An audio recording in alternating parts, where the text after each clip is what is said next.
Imagina a cena. Um gerente de alto forno um dia tá com a produção perfeita, sabe? Batendo recorde. Uhum. No dia seguinte chega uma carga nova de minério de ferro.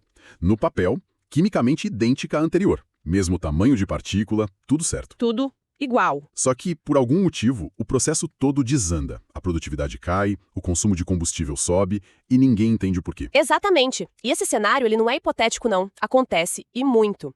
E a resposta para esse mistério não tá naquilo que a indústria mede, mas justamente no que ela ignora. É isso que a gente vai investigar hoje, então. Essa é a nossa missão aqui. A gente vai mergulhar fundo nesse universo microscópico do minério, usando como guia uma apresentação técnica bem detalhada e também um artigo científico para entender por que essa avaliação de sempre, sabe? Ela já não é mais suficiente. Vamos explorar um conceito que as fontes chamam de identidade microestrutural. A ideia é que a estrutura interna, a arquitetura secreta de cada partícula, é o que define o sucesso ou o fracasso. É como abrir o capô do carro, finalmente, para entender o motor, em vez de só olhar a cor e o modelo. Ok, então vamos começar por aí. A indústria, há décadas, se baseia em 2 pilares para avaliar o minério. Quais são eles e por que, de repente, eles não são mais tão sólidos assim? Os 2 pilares são a análise química e a análise granulométrica. Certo? A química é o básico, né? Garantir a quantidade certa de ferro e controlar as impurezas, tipo sílica, alumínio, fósforo. O trivial. Isso. E a granulometria cuida do tamanho das partículas. Isso é crucial para a permeabilidade, para garantir que o ar passe pela mistura no forno. Ah, claro. É como tentar soprar num copo cheio de areia contra um copo com pedrinhas, né? Exato. As pedrinhas deixam o ar passar. A areia não. Parece um sistema lógico robusto, controlar os ingredientes e o tamanho deles. Mas então, qual é o problema? Onde está a falha? O problema é que esses critérios, por mais essenciais que sejam, contam só uma parte da história. O que as fontes mostram é que minérios com perfis químicos e granulométricos, assim, praticamente idênticos, podem ter desempenhos totalmente diferentes. Então, uma mineradora pode estar vendendo e uma siderúrgica comprando 2 lotes, achando que são a mesma coisa, mas um deles vai sabotar a produção. Exatamente essa palavra. É uma sabotagem silenciosa que acontece em nível microscópico. A análise convencional está ignorando a estrutura interna do minério. Mas por que essa cegueira? Foi uma limitação da tecnologia ou mais uma inércia da indústria? É uma mistura dos dois. A tecnologia para caracterizar a microestrutura em larga escala ficou mais acessível, mais rápida só recentemente. Entendi. Mas o principal é que, por muito tempo, a qualidade dos minérios era tão boa que essa variabilidade ficava meio que mascarada, sabe? Agora, com minérios mais complexos e a busca por eficiência, essa lacuna ficou clara. E o que exatamente a gente está ignorando? A gente ignora a mineralogia, se o ferro é hematita ou goetita. A gente ignora a trama, que é a arquitetura dos cristais, e a porosidade interna de cada partícula. E isso não é novo, né? Lembre de uma citação no artigo de Vieira, que é de 2003, dizendo: as características estruturais têm sido negligenciadas no controle do processo de sinterização. O aviso já tinha sido dado. Pois é. E para entender o peso desse aviso, a gente precisa olhar o coração do processo, onde tudo acontece.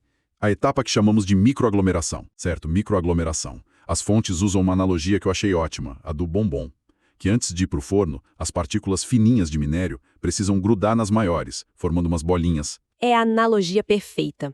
E a qualidade desse bombom define todo o resto. Vamos analisar a anatomia dele. O recheio, o miolo, é o que chamamos de núcleo ou partícula nucleante. Que são as partículas maiores, certo? O amendoim do bombom. Exatamente, elas dão a estrutura. E a cobertura de chocolate, com confeitos. Essa seria... Essa é a camada aderente. São as partículas super finas de minério, misturadas com combustível e fundentes, que cobrem o núcleo. Na hora da queima, essa camada derrete. Ela vira cola líquida que une tudo. Então temos o amendoim, que é o núcleo, e a cobertura, que é a cola. E as fontes também mencionam umas partículas intermediárias. Sim, e essas são um problema. Elas não são grandes o suficiente para serem um bom núcleo, nem pequenas para serem uma boa cola. São ineficientes. Então, no mundo ideal, a gente só teria o núcleo e a camada aderente. Exato. A qualidade do produto final depende totalmente da qualidade do nosso núcleo e da nossa cola. Ok, então o método antigo é incompleto. Para resolver o mistério da produção que deu errado, precisamos do DNA do minério. O que seria esse DNA segundo as fontes? O DNA é exatamente essa identidade estrutural. É um conceito que vai muito além de perguntar o que tem no minério e qual o tamanho. Ele pergunta como esse minério é construído por dentro. E a partir daí consegue prever o comportamento dele no processo. Isso. É uma avaliação completa que integra os dados antigos com os novos, os microestruturais. E como se constrói essa identidade? Quais são os pilares que formam esse RG completo do minério? São 5 pilares principais que a gente avalia principalmente nos núcleos, nos nossos amendoins. O primeiro é o mais óbvio. os constituintes mineralógicos, que é basicamente saber se os tijolos da partícula são de hematita ou goetita, por exemplo. O tipo do material de construção. Perfeito. Cada um reage de um jeito ao calor. O segundo pilar é o tamanho dos cristais desses minerais. São tijolos grandes ou pequenos.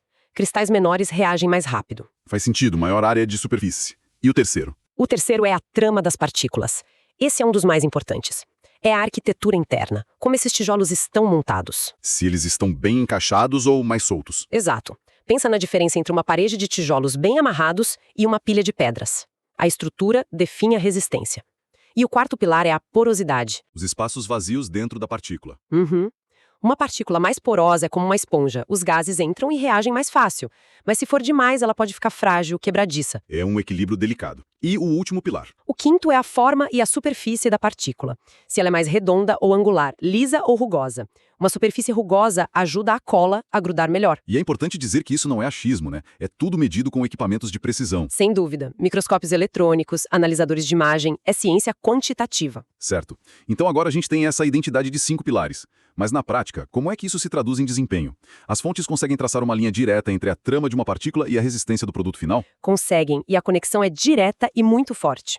O ponto-chave é que as partículas nucleantes, os nossos amendoins, elas sobrevivem ao processo de queima. Espera aí. Quer dizer que elas não derretem? Não derretem. Elas viram o que a gente chama de minério residual e formam o esqueleto do produto final, o sinter. As características delas são herdadas pelo produto. Nossa!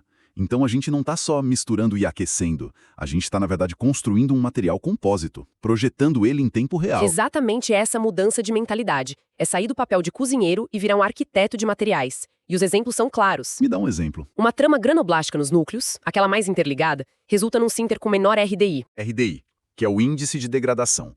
Basicamente, mede o quanto o sinter esfarela dentro do alto-forno, que é péssimo, né? Exato. Então, trama forte no núcleo gera um sinter forte. Outra conexão. Cristais pequenos e alta porosidade no núcleo resultam em maior redutibilidade, o que significa que o minério libera o oxigênio mais fácil, acelerando a produção e economizando combustível. Isso. E a tecnologia moderna busca o que as fontes chamam de sinter heterogêneo. Que não é uma massa toda derretida e uniforme. De jeito nenhum. O sinter ideal tem duas partes bem claras.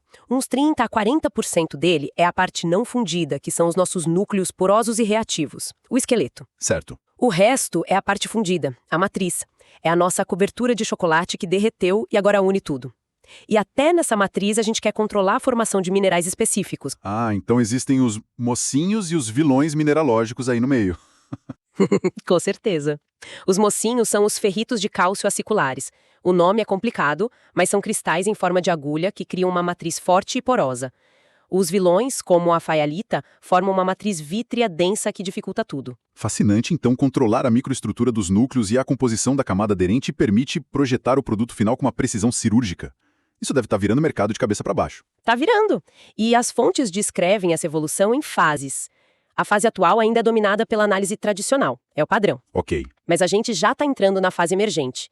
Nela, as mineradoras mais avançadas já vendem um produto com mineralogia controlada. Já dão essa informação. Já garantem em contrato. A Samarco é um exemplo citado. E o próximo passo? O futuro que já está batendo na porta. O futuro próximo é a identidade estrutural completa como padrão. A especificação técnica do minério vai ter o teor de ferro, mas também o tamanho médio dos cristais, o percentual de trama e o perfil de porosidade. A relação cliente-fornecedor muda completamente. Vira uma parceria técnica. Exatamente.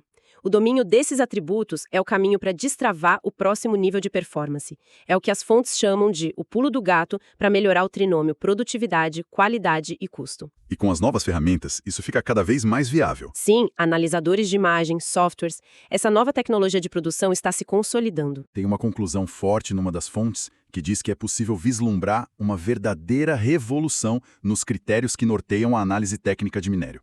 Não é uma melhoria, é uma revolução. Então, resumindo nossa investigação de hoje, para resolver aquele mistério do alto forno, a resposta é olhar para dentro, para a identidade secreta e microscópica do minério. E além da química e do tamanho. Exato. Entender a arquitetura interna não é mais um detalhe, é o futuro da eficiência na produção de aço. E as implicações disso são enormes. Maior eficiência significa menor consumo de coque, que é um combustível fóssil, menor consumo de energia.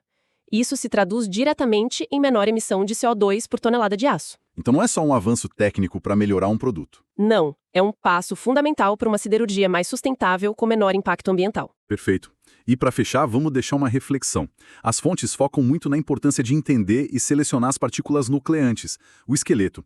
Mas isso me deixou pensando no outro lado da moeda. Na cola, exatamente, fica a pergunta: como a identidade microestrutural das partículas aderentes, a nossa cola, poderia ser manipulada?